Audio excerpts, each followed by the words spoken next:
L'opposition se divise avant les législatives de janvier 2023 au Bénin. Au Burkina Faso, après son mea culpa, Blaise Compaoré doit-il rentrer au bercail? On va également parler de la Côte d'Ivoire. Laurent et Simone Gbagbo, le divorce politique aussi consommé. Et puis on termine comme d'habitude par le Togo, rencontre des acteurs africains pour l'amélioration des systèmes de santé. Nos invités sont en place. Germain Pouli, il est journaliste, directeur de publication de Togo Réveil, et Corneille Norbert Kwasi, qu'on retrouve analyste politique. Chers invités, bonjour. Vous allez bien, Germain Pouli? Je vais bien, bonjour Michel, bonjour à tous les téléspectateurs de Niveau. Content de vous revoir. Plaisir partagé. Comme d'habitude d'ailleurs. Bonjour Corneille, on se retrouve. Oui, on se retrouve Michel. Il n'y a pas le Mali aujourd'hui. On ne parle pas de Mali aujourd'hui. Bonjour Michel, bonjour à Germain, bonjour aux Togolais, bonjour à toute la Côte d'Ivoire. Allez, on commence donc par le Bénin. À moins de 5 mois des élections législatives dans ce pays, les élections qui vont se tenir le dimanche 8 janvier 2023, dernière échéance donc avant les élections générales, législatives, communales, présidentielles en 2026. La mouvance présidentielle soutenant le chef de l'État béninois, Patrice Talon, a mis sur pied un nouveau parti politique. Dimanche 21 août 2022 à Porto Novo s'est tenu le congrès constitutif de l'Union progressiste, le renouveau, UP Le Renouveau, né de la fusion de l'Union progressive. UP, parti au pouvoir, disposant 47 des 83 députés au Parlement, et du Parti du Renouveau démocratique, PRD, l'un des plus anciens du paysage politique béninois de l'Est, président de l'Assemblée nationale, Adrien Oumbedi. Germain Pouli, est-ce qu'on peut, à partir de cela, dire que l'opposition béninoise est déjà divisée? Oui, elle est divisée, elle était, elle le sera, un peu comme toutes les oppositions en Afrique, un peu partout. Vous savez, quand on crée un parti politique, c'est qu'on veut conquérir le pouvoir et l'exercer, même si dans certains pays comme les nôtres en Afrique, par moment, la situation politique ou l'échiquier politique impose aux partis politiques de s'unir pour être plus forts. Dans l'opposition, généralement, dans les oppositions africaines, on ne voit pas beaucoup de choses bouger. Alors qu'en face, déjà, vous voyez, comme vous venez de le dire, il y a une mouvance présidentielle qui a déjà la majorité de 47 sièges sur 83, qui s'allie encore un autre poids lourd de la scène politique. Béninoise, le parti d'Adrien Oumbedi, qui n'est pas un petit parti politique, donc qui vient renforcer encore la mouvance présidentielle. Et pendant ce temps, au niveau de l'opposition, on ne voit pas beaucoup de choses bouger. On ne voit pas une organisation en face capable de former un peu ce fond-là qui pourra l'année prochaine pouvoir rivaliser. Et vous savez que l'Assemblée nationale va passer à 106 députés, je pense. Oui. Donc de 83 à 106 députés. Et il y avait une bonne partie de l'opposition traditionnelle qui était absente des dernières législatives. Et c'est le moment donc de rebondir, mais on ne voit pas beaucoup de mouvements dans ce sens. Il n'y a pas un mouvement unitaire qui est en train de naître, et à partir du moment où le parti pour le renouveau démocratique donc rejoint l'Union progressiste, ça un coup dur pour cette opposition-là. On ne sait pas comment les autres vont s'organiser pour pouvoir être efficace au rendez-vous donc de 2023. Alors, on connaît le poids de l'ancien président de l'Assemblée nationale, Adrien Oumbedi. Vous pensez que l'union là avantage plus le parti au pouvoir, le régime en place donc au Bénin? Oui, Michel, Adrien Oumbedi, c'est une des grandes figures de la politique béninoise. S'il a pris position pour la mouvance présidentielle, ça veut dire que les dés sont vraiment pipés pour l'opposition. je parle beaucoup du président Talon sur vos plateaux de télévision parce que c'est quelqu'un qui sait là où il va. Il sait où il est quitté et il sait là où il va. Il est différent des autres chefs d'État qui ne savent même pas là où ils sont quittés et là où ils vont. Si vous voyez le slogan du président Talon, c'est la rupture. Il a fait la rupture totale. Et puis regardez quelque chose qui se passe. À la veille des élections, le président Yahi Boni, qui est comme la figure de proue de l'opposition, qui pouvait empêcher le président Talon ou bien emmerder le président Talon à avoir quelques sièges à l'Assemblée nationale, le président Yahi Boni est aujourd'hui un des médiateurs de la crise guinéenne. Vous comprenez qu'il ne pourra pas accumuler les deux postes à la fois, s'occuper de son parti politique qui est les démocrates, les Foscori, qui est devenu aujourd'hui les démocrates. Ouais. Ils l'ont pris de côté pour gérer cette situation-là, pour dire que Talon, il est trop fort. Il est fort pour l'opposition. La personne qui pouvait l'emmerder depuis 2016, 2018 ou bien 2017 se trouve en exil. Je voudrais parler de Sébastien Ajavon, qui est quand même un poids important dans la politique béninoise. Quand Sébastien Ajavon n'est pas là sur le terrain politique, quand Yahi Boni est pris par, comme on appelle, les histoires de la Guinée, il ne pourra pas se concentrer sur le problème de son pays, surtout les législatives. Donc, du coup, le président Talon, il va rouler sur un grand boulevard. Là, il ne faudrait même pas qu'on s'attende à l'opposition, que l'opposition va faire quoi que ce soit. Ils ne peuvent pas. Il est trop fort. Quand vous arrivez au Bénin, quand vous voyez le travail qu'il fait, politiquement, ce qu'il fait empêche l'opposition de s'affirmer comme il se doit. Il a déjà pris presque les 90% du Bénin, de la population béninoise. Donc, du coup, l'opposition aura tellement de soucis pour pouvoir revenir. C'est pas possible. La seule personne qui pourrait le faire revenir, la seule personne qui pourrait l'empêcher d'évoluer comme il se doit, c'est le président Yahi Boni. Mais le président Yahi Boni, depuis un certain temps, c'est ce que j'étais en train de dire, il est médiateur de la crise guinéenne. Donc, du coup, il n'aura pas le temps pour gérer cette situation-là. Donc, le président Yahi Boni roule en roue libre, c'est fini. Alors, Germain Pouli, on sait que Maître Adrien Gbedi totalise au moins 31 ans d'animation de la vie politique dans ce pays, le Bénin. Comment se fait-il, selon votre analyse, que c'est un certain Joseph Diogbenou qui va diriger l'union là? Oui, Joseph Diogbenou, c'est un homme de Patrice Talon. Il a été son avocat personnel. Il a été ministre dans son premier gouvernement. Il vient de démissionner fraîchement de la Cour constitutionnelle. Président de la Cour constitutionnelle. Donc, pour prendre la tête de l'Union progressiste, qui est un parti créé par Bruno Amoussou, qui est une grande figure aussi de la politique béninoise. Donc, vous voyez que c'est quelque part ce Talon qui prend ce parti-là et qui veut également l'élargir en l'ouvrant sur Adrien Gbedi, donc qui a réussi quand même le pari de faire inscrire le renouveau au bout de l'Union progressiste, ce qui donne l'impression d'une fusion en tout cas assez parfaite, assez bien huilée. Et là, je rejoins Corneille qui dit que Patrice Talon est très fort, parce que là, tout est calculé, tout est millimétré, il fait les choses en leur temps. Donc, déjà, il a suffisamment affaibli l'opposition au cours de ces derniers scrutins.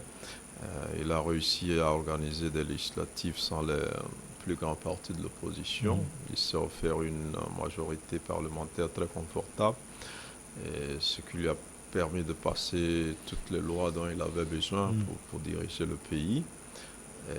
Et aujourd'hui, je crois que les législatives qui s'annoncent viennent un peu changer tout le paysage.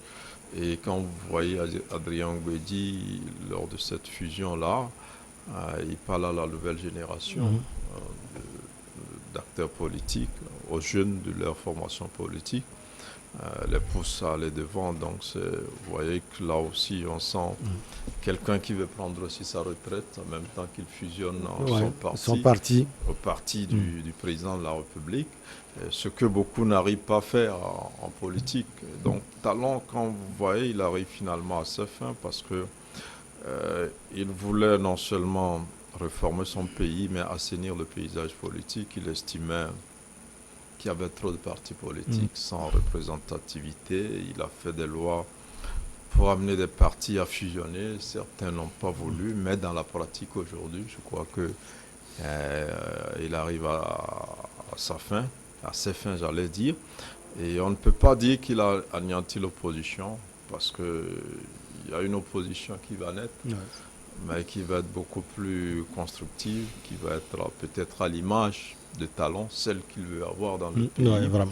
Et donc le Bénin est en train de changer sur plusieurs plans. Et il faut aussi saluer le courage de certains acteurs, parce que tout ça n'a pas été facile.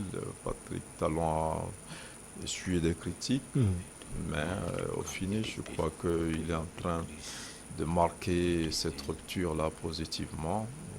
Bon, il y a une bonne partie des Béninois qui suivent. On devra attendre ces législatives-là pour voir si finalement, totalement, il a une grande majorité. Mais il a fait des réformes assez courageuses qui augurent en tout cas que ces législatives-là pour son parti, tout ça va se passer comme une lettre à la poste. Du côté de l'opposition, il faut s'organiser autrement, parce que vous savez, au même moment que des têtes sont tombées, plusieurs leaders sont en exil. Aujourd'hui, vous pensez qu'elle a encore la force, l'opposition béninoise, de s'organiser aujourd'hui? Notre Talon a réussi à la décapiter. Et vous savez, à la veille des élections, de l'élection présidentielle aussi, il y a des leaders qui sont toujours en prison, comme Rekia, Madougou, Joël Ivor. Vous voyez que l'opposition au Bénin devient beaucoup plus difficile. En tout cas, s'il doit se faire, cette opposition doit se faire dans le cadre de la loi et en tenant compte aussi de Patrick Talon lui-même, parce qu'il a tout mis en place pour être pratiquement le seul maître aujourd'hui, pour être un dictateur. J'aime pas trop le terme éclairé, mais un peu dans ce sens, parce que il oppose son diktat, mais en même temps, il fait des réformes assez courageuses et assez porteuses pour le pays. Donc, l'enjeu pour l'opposition est très compliqué. Et quand on voit de grandes figures comme Adrien Ngwedi qui renforcent encore la mouvance présidentielle, alors que l'opposition était pratiquement décapitée, ça va être compliqué. Donc, pour moi, les prochaines législatives vont être comme une lettre à la poste. Pour renforcer encore le pouvoir de Talon, parce que, comme on le dit, pour diriger, il faut avoir une bonne majorité à l'Assemblée. Et il vient d'être élu, il a besoin de renforcer sa majorité pour poursuivre son œuvre. Il est dans ce sillage et cette fusion ce week-end-là entre ces deux formations politiques n'augure rien de bon pour l'avenir de l'opposition au Bénin. Alors, après sa démission de la présidence de la Cour constitutionnelle, pour certains analystes déjà, Joseph Djogbenou se place comme le dauphin du président Patrice Talon. Est-ce que vous pensez que c'est confirmé? Oui, Michel, c'était comme si vous étiez dans mon cœur. Le président Adrien Ngwedi est vraiment le dauphin. Djogbenou, vous le dites. Joseph Djogbenou est le dauphin du président Talon, parce que quand vous regardez toute la classe politique qui entoure le président Talon, c'est l'un des fidèles. Vous savez qu'il a été condamné à mort. Le président Djogbenou a été condamné à mort sous le mandat du président Kérékou en 1975. Et il fut amnistié 15 ans après. Ça veut dire que c'est quelqu'un qui connaît vraiment la politique béninoise, qui connaît les acteurs politiques béninois. Donc, s'il a choisi d'être aux côtés du président Talon, c'est parce qu'il sait que ce monsieur fait beaucoup de choses pour le Bénin. Et donc, c'est un des plans A ou bien le plan B du président Talon. Il va falloir que le président Diobénou démissionne à un certain moment avant les législatives ou bien avant les présidentielles. Et c'est ce qui a été fait avec maestria. L'opposition béninoise a regardé faire les choses. Ils ont constaté les choses quand c'est arrivé. Ils n'ont pas compris que le président Talon pouvait placer ce monsieur là où il était. Mais pour moi, quand ce monsieur sera placé là où le président Talon veut qu'il soit, ce n'est pas fortuit. Parce que c'est quelqu'un quand même qui a donné toute sa vie à travailler pour le Bénin. Il aime son pays. Donc, quand vous êtes en face d'une telle personne, il faut comprendre que d'autres diraient qu'il est traître. L'opposition dirait que Adrien Diobénou est traître. Mais pour moi, il n'est pas traître. On a un tel cas, par exemple. Vous dites Adrien Ngbedi ou bien Joseph Diogbenou. Que ce soit Adrien Ngbedi que Joseph Diogbenou, c'est la même chose. C'est les mêmes personnes qui jouent les mêmes rôles. Mais je dis qu'à un certain moment de la vie de nos nations, il va falloir que certaines personnes se sacrifient et laissent leurs intérêts personnels. C'est ce que ce monsieur a fait. Je dis et je répète toujours, pour ceux qui parcourent les capitales africaines, bien les pays africains, quand vous arrivez au Bénin, vous savez que quelque chose a été fait. C'est comme quelqu'un qu'on dit qu'il est voleur, mais qui vient partager l'argent dans le quartier. Il construit les maisons pour les pauvres. Il est voleur, c'est pas bon. Mais il a un point positif. Quand vous arrivez, politiquement, le président Talon, en condamnant par exemple le président, l'opposant Sébastien Javon, qui est hors de son pays, en condamnant Joël Aïvor avec Rekiat Madougou, ça fait mal. Mais je me dis, il y a des choses qu'il faut faire pour faire avancer la nation. Il faut les condamner. Il faut les condamner pour faire avancer la nation. Que les Béninois m'excusent, mais eux, ils reconnaissent que le président Talon travaille. J'ai dit, on aura le temps d'aller au Bénin un jour, vous allez voir de vos yeux. Ça se vit, ça se parle. Quand vous arrivez, même quand vous n'aimez pas le président Talon, que vous arrivez, vous serez obligé de l'aimer parce qu'il travaille. Le travail qu'il a fait, quand je regarde à l'heure du consultant, je parcours les capitales africaines, il y a des présidents qui ont fait 30 ans au pouvoir, 27 ans au pouvoir, 17 ans au pouvoir, qui ne pourront même pas faire. Je ne dis pas le nom de quelqu'un ici, et ils se reconnaissent. Si tu sais que tu as fait 20 ans, que tu n'as rien fait, c'est ton problème. Si tu sais que tu as fait 17 ans aussi, que tu n'as rien fait, c'est ton problème. Mais je dis ce monsieur, le temps qu'il a fait, c'est-à-dire le premier mandat qu'il a fait, je crois bien que s'il reste au pouvoir, peut-être 20 ans encore, il va faire mieux que ça, mieux que tous les présidents africains. Je ne dis pas au président Talon, je l'aime bien, mais je ne dis pas qu'il va faire 20 ans. Je sais qu'il va céder son pouvoir à son dauphin. Et donc, que les Africains, que les Béninois comprennent que l'opposition béninoise ne pourra rien faire parce que ce monsieur, son travail parle. Alors, en une minute, avant la pause, Germain Pouli, si les dauphins du président Patrice Talon, le dauphin doit s'émanciper, sans doute. Oui, déjà, avec le fait qu'il est porté à la tête de ce nouveau parti politique, c'est déjà un bon signe. Ça fait de lui un leader politique. Il est déjà un président d'institution de la République, la Cour constitutionnelle. Il était déjà ministre, il connaît la scène politique béninoise et avec cette fusion-là, est un président de ce parti-là qui va sans doute remporter la majorité aux prochaines élections. Ça lui donne une carrure. Et si Talon s'arrête à ces deux mandats, ce que beaucoup souhaitent, s'il s'arrête à ces deux mandats, probablement qu'il va chercher un successeur. Non acquis, il a confiance. On a vu toute la promotion que Joseph Diogbenou vous voulez toujours en parler. On va marquer la petite pause et on revient pour la suite.